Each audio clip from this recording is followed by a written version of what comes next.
Here's the truth about living on Mackinac Island when somebody gets hurt. Yesterday, one of my kids got injured and needed to go to the emergency room. We live 2.5 miles away from downtown. We don't have cars on this island. How am I supposed to get my child to the ER? So we do have emergency vehicles. So I had to think, is this injury something that is needs quick, immediate attention, or am I able to transport them in a stable way on my bicycle?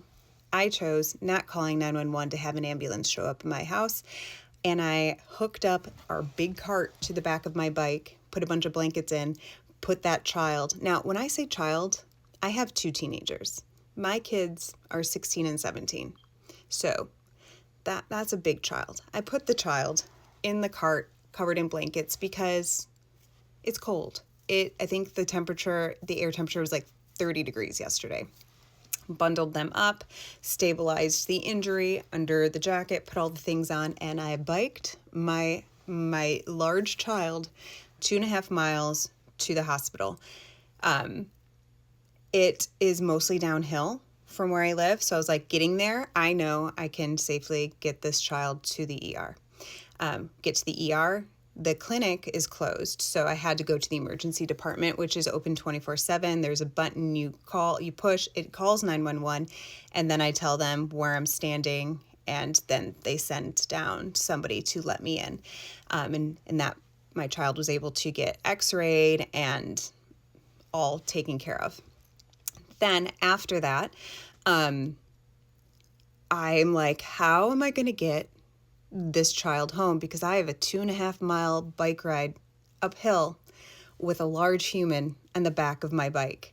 That hill, if anybody knows that Grand Hill, it's brutal, and it's great for cardiovascular development, not great for people with heart conditions or towing heavy loads, my child.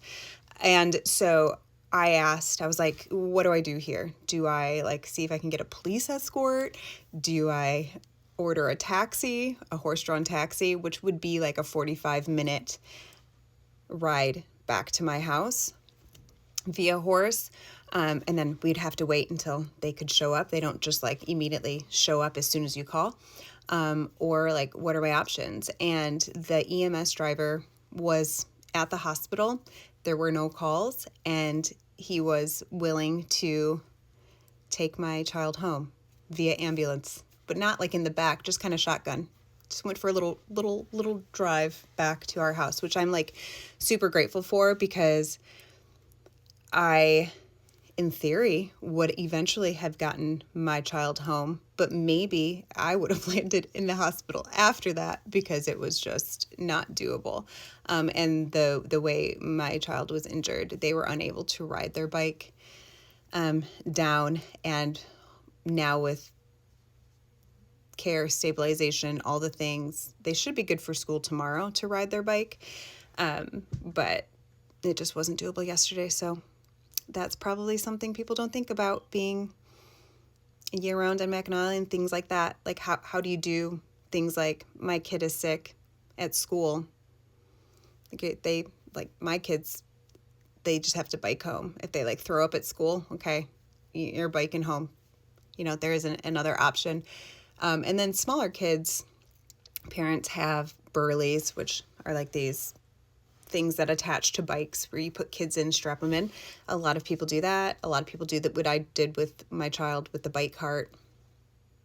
And then in the wintertime, everything is snowmobile, and then we attach sleds to the back of the snowmobiles for extra passengers to drive in the back. And I have a child sneezing in the background.